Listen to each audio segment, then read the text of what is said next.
Dr. Amelia guided Jones's parents toward a quieter corner of the bustling room, her demeanor calm but purposeful. With a gentle expression and steady voice, she began to explain what the X-ray had revealed. "There's a mass in his wrist," she said carefully, choosing her words with precision. "From this image, we can't determine exactly what it is. It's something that needs further investigation. So I recommend we schedule an MRI as soon as possible to get a clearer picture." Though she remained composed, there was a trace of concern in her eyes, subtle but unmistakable. Meanwhile, in stark contrast to the tension building in that quiet corner, Jones was on an entirely different wavelength. The waiting room had transformed into a fantastical landscape under his vivid imagination. He darted from chair to chair, giggling, pretending the floor was molten lava and the furniture were stepping stones to safety, tugging at Holly's sleeve. He invited her into his adventure, oblivious to the growing weight of adult worries around him. To him, another test just meant another opportunity to encounter strange machines and mysterious possibilities. As they left the clinic, Jones's curiosity was already piqued. "An MRI?" he asked, wide-eyed. "Is that the big round machine that sounds like it's talking to aliens? What if it finds one hiding in my wrist?" His imagination, ever active, launched into new territories. And despite their worry, his parents couldn't help but smile at his enthusiasm. Behind those smiles, though, lingered a quiet dread, the kind that grows in the shadow of the unknown. The MRI was scheduled for the next morning. For Jones, who was a whirlwind of movement and energy, lying perfectly still inside a humming tube was a monumental challenge. But with Holly offering encouragement through the glass, whispering stories and making silly faces, and the promise of a chocolate milkshake waiting on the other side, he managed. As the machine thumped and whirred, Jones let his imagination roam, picturing robots scanning for secret codes, hidden treasure maps embedded in bones, and yes, aliens leaving clues inside his wrist. Later that same afternoon, the results came in. Dr. Amelia met with the family again, her voice as gentle as before, but this time carrying the weight of new information. "The MRI shows a sizable tumor," she said plainly but with compassion.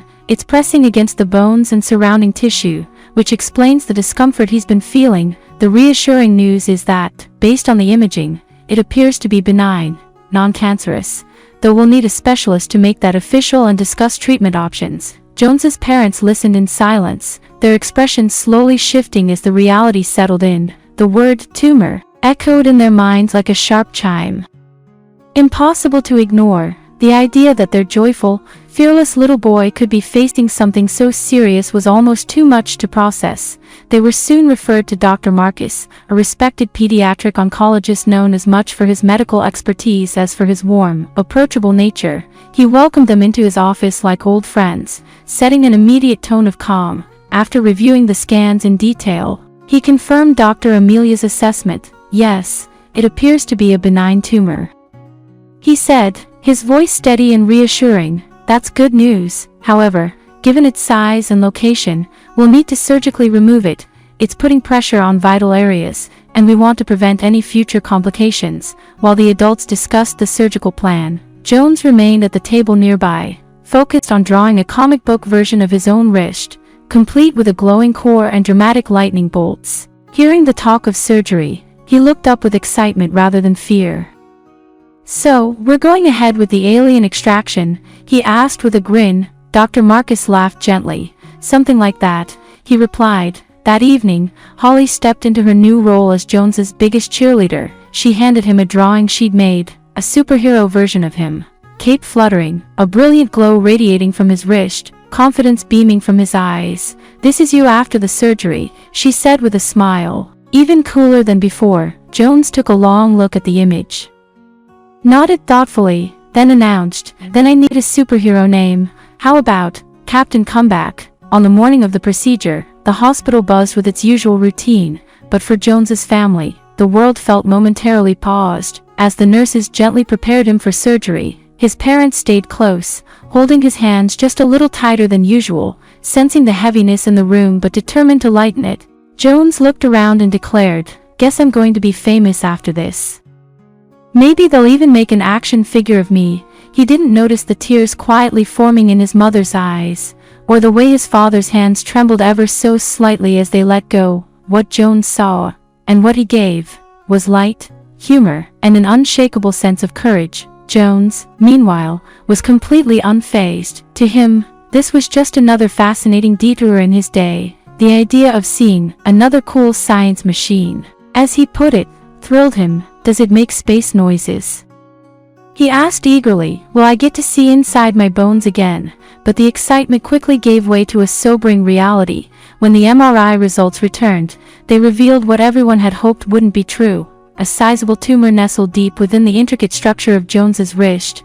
It was pressing against bones and surrounding tissues, explaining the persistent and growing pain he had been feeling. The news hit his parents like a sudden storm, sweeping away the sense of normalcy they'd clung to. Just days earlier, their son had been chasing butterflies, climbing trees, and building blanket forts, and now he was facing a threat they could neither see nor understand. Dr. Amelia, doing her best to offer reassurance, referred them to a pediatric oncologist for further evaluation. Let's get you to someone who specializes in this, she said softly, trying to keep the weight of her words from overwhelming them. The following week, they met with Dr. Marcus, a seasoned specialist with kind eyes, a calm demeanor, and the kind of presence that made you instinctively trust him. After reviewing the MRI scans in detail, he spoke to the family with careful, honest clarity. The good news, he began, is that the tumor appears to be benign, non-cancerous. Relief rippled through the room,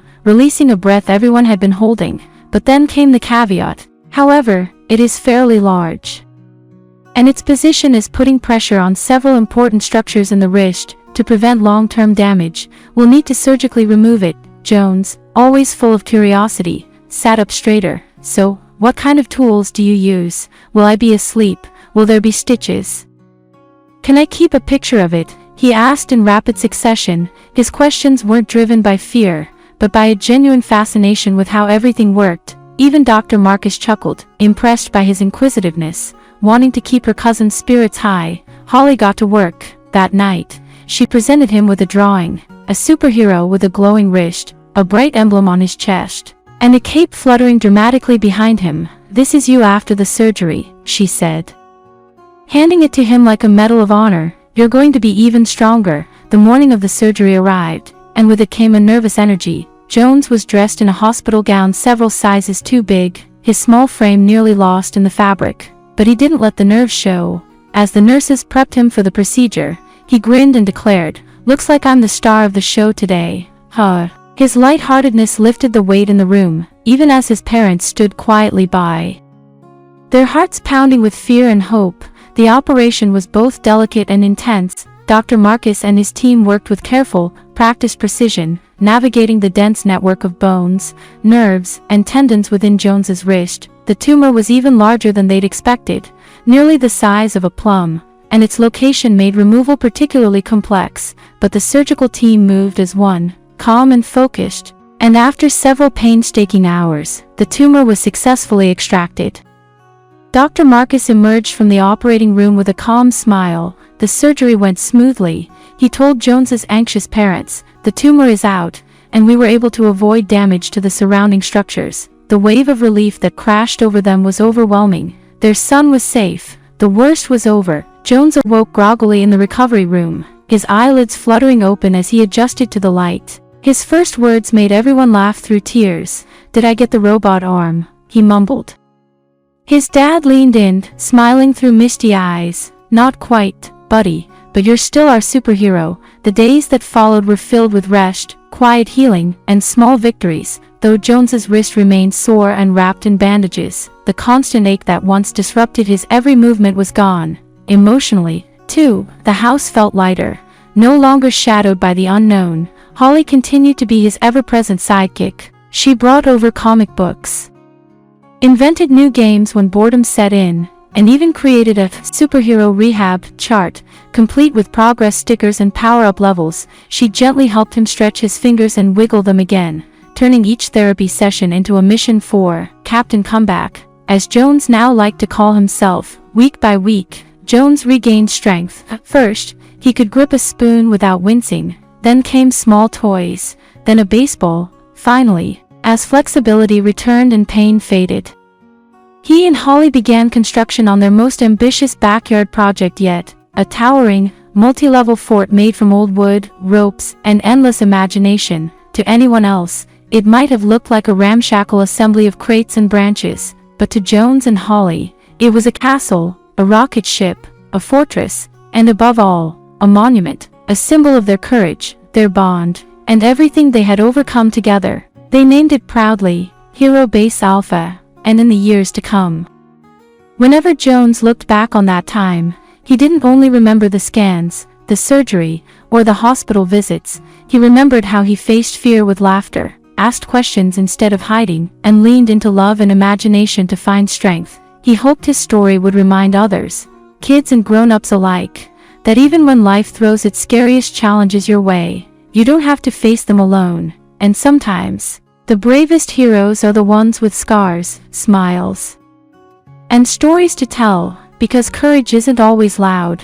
Sometimes, it sounds like laughter in a waiting room, or the creak of a treehouse door opening on a summer afternoon. Years later, long after the bandages had come off and Hero Base Alpha had been reclaimed by time and nature, Jones often found himself reflecting on that pivotal chapter of his childhood. The fear was still there in his memory, the waiting rooms, the uncertainty, the quiet tears behind closed doors. But those moments no longer defined the story. What stood out most was the strength he discovered within himself, the unwavering support from Holly who never left his side, and the compassion of the doctors, nurses, and friends who helped guide him through the darkness. In those memories, he didn't see weakness or pain. He saw growth, resilience, and love. As he grew older, Jones began to share his story, sometimes in classrooms, sometimes in hospital wards, and sometimes in quiet conversations with kids who reminded him of himself. He hoped that his journey would help others understand that it was okay to be scared, okay to ask questions, and more than okay to laugh in the face of fear. He wanted them to know that being brave didn't mean being fearless. It meant facing fear with humor, with heart, and with hope. Because the boy who once wondered if he'd get a robot arm had learned something extraordinary.